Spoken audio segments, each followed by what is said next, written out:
Alright, and welcome back. It's definitely time to continue more of the Lizzy Borden discography for US Power Metal Month. After their debut EP being released in 1984, they then come back in 1985 to release their first full-length album titled Love You to Pieces. Now, this is definitely not too different. A little more refined this time. They're definitely kind of starting to come into their own band a bit. Definitely this is a solid album. Of course, kicking off with Council for the Cauldron, which is a great way to start the album. Definitely one of the highlights.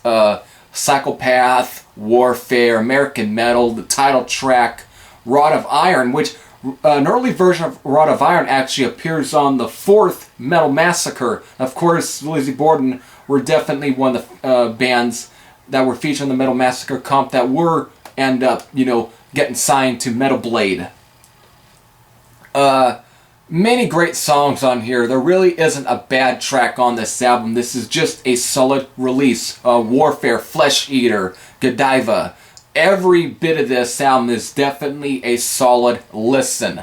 Not a weak track in sight. And again, Lizzy Borden definitely pulls off a really good performance on here. He really shows what he's definitely capable of. Not really...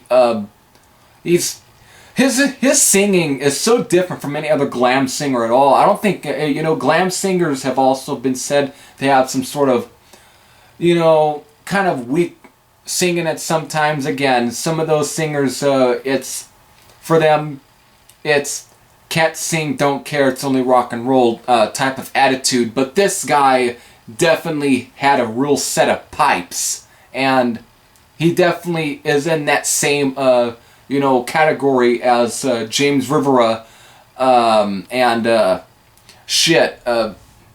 just quite a bit.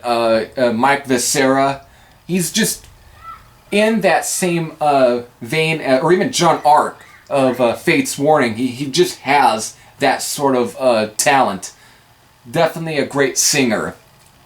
But the music is definitely 100% metal. There's definitely some early power metal featured on this album. There is definitely. And Lizzy Borden were definitely more on the heavy metal / power metal scene, where it's definitely still rooted in its new wave of British heavy metal, side, but still has a bit of that Judas Priest sound to it that was featured on Screaming for Vengeance and Defenders of the Faith. And even also for Iron Maiden, like Power Slave, Peace of Mind, Number of the Beast, and so forth. Definitely a solid album. Not really a bum track in sight. So after this, probably some lineup changes, but not too much that will hurt the band. But definitely, still, solid album. Seems to be solid album after solid album. We'll see as this progresses. So, with that, if you have heard Love You to Pieces, what are your thoughts on this album? You definitely had heard this one, just like with Give 'Em the Axe. Just post your comments below. Time to get to the next album. See you on the other side.